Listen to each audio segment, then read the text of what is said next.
চৰাইদেউ জিলাৰ ক্ষুদ্ৰ চাহ খেতিয়ক তথা বটলি ফেক্টৰীসমূহক সকাহ দিয়াৰ লগতে বহুদিনীয়া অভাৱ পূৰণাৰ্থে অসম চৰকাৰে গ্ৰহণ কৰিছে কল্যাণকামী পদক্ষেপ।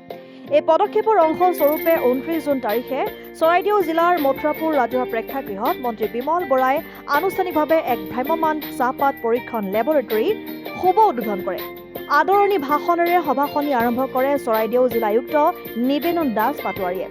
উদ্বোধনী অনুষ্ঠানত উপস্থিত থাকে মন্ত্ৰী বিমল বৰাকে ধৰি চৰাইদেউ জিলাৰ আয়ুক্ত নিবেদন দাস পাটোৱাৰী, ক্ষুদ্ৰ চাহ খেতিয়ক সন্থা চৰাইদেউ জিলাৰ সভাপতি প্ৰদীপ গগৈ, ক্ষুদ্ৰ চাহ খেতিয়ক পৰিষদৰ কেন্দ্ৰীয় সভাপতি নাৰায়ণ লাহন, বটলি ফেক্টৰী সম্পাদক বিশ্বজিৎ চেতিয়া আদিকে ধৰি কেইবাগৰাকী বিশিষ্ট অতিথি।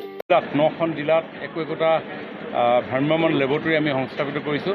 আজি চৰাইদেউত ক্ষুদ্ৰ চাহ খেতিয়কসকলৰ কেঁচা পাতৰ কীটনাশকৰ উপস্থিতি ধৰা পেলোৱাৰ যি লেবৰেটৰী এইটো আমি আনুষ্ঠানিকভাৱে আজি উদ্বোধন কৰিছোঁ। যিটো বটলি ফেক্টৰী আৰু স্মৃতি গৰাচৰ মাজত যিটো সংঘাত হৈছিলে এইটো উপশম হ'ব বুলি ভাবে? সংঘাতটো একো হোৱা নাই। সংঘাতটো হোৱাৰ কাৰণটো হৈ গ'ল যে বটলি ফেক্টৰী যিসমূহ মেট্ৰি, সেই মেট্ৰিসমূহ অধিক কীটনাশক থকাৰ কাৰণে বায়াৰ্ছে ল'বৰ কাৰণে অস্বীকাৰ কৰিছিলে আৰু অস্বীকাৰ কৰাৰ ফলত তেওঁলোকৰ সেইসমূহ চাহ অকশ্যনৰ পৰা আউট হৈ গৈছিলে আৰু তেওঁলোকে আমাক জনাইছিলে যে আমাৰ এনেকুৱা ধৰণৰ এটা সমস্যা হৈছে আৰু ক্ষুদ্ৰ চাহ খেতিয়কসকলেও আমাক কৈছিলে হয় যে এৱাৰনেছৰ অভাৱত আৰু কিছু আনুষংগিক যন্ত্ৰ পাতিৰ অভাৱত আমাৰ ক্ষুদ্ৰ চাহ খেতিয়কসকলৰ কেঁচা পাতসমূহ আমি পৰীক্ষা কৰিব নোৱাৰোঁ।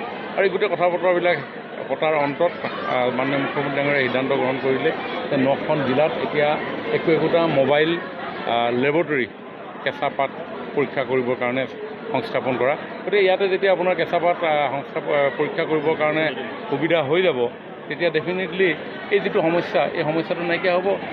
মথুৰাপুৰৰ পৰা ইছলাম আহমেদৰ ৰিপৰ্ট, অসম আদিত্য।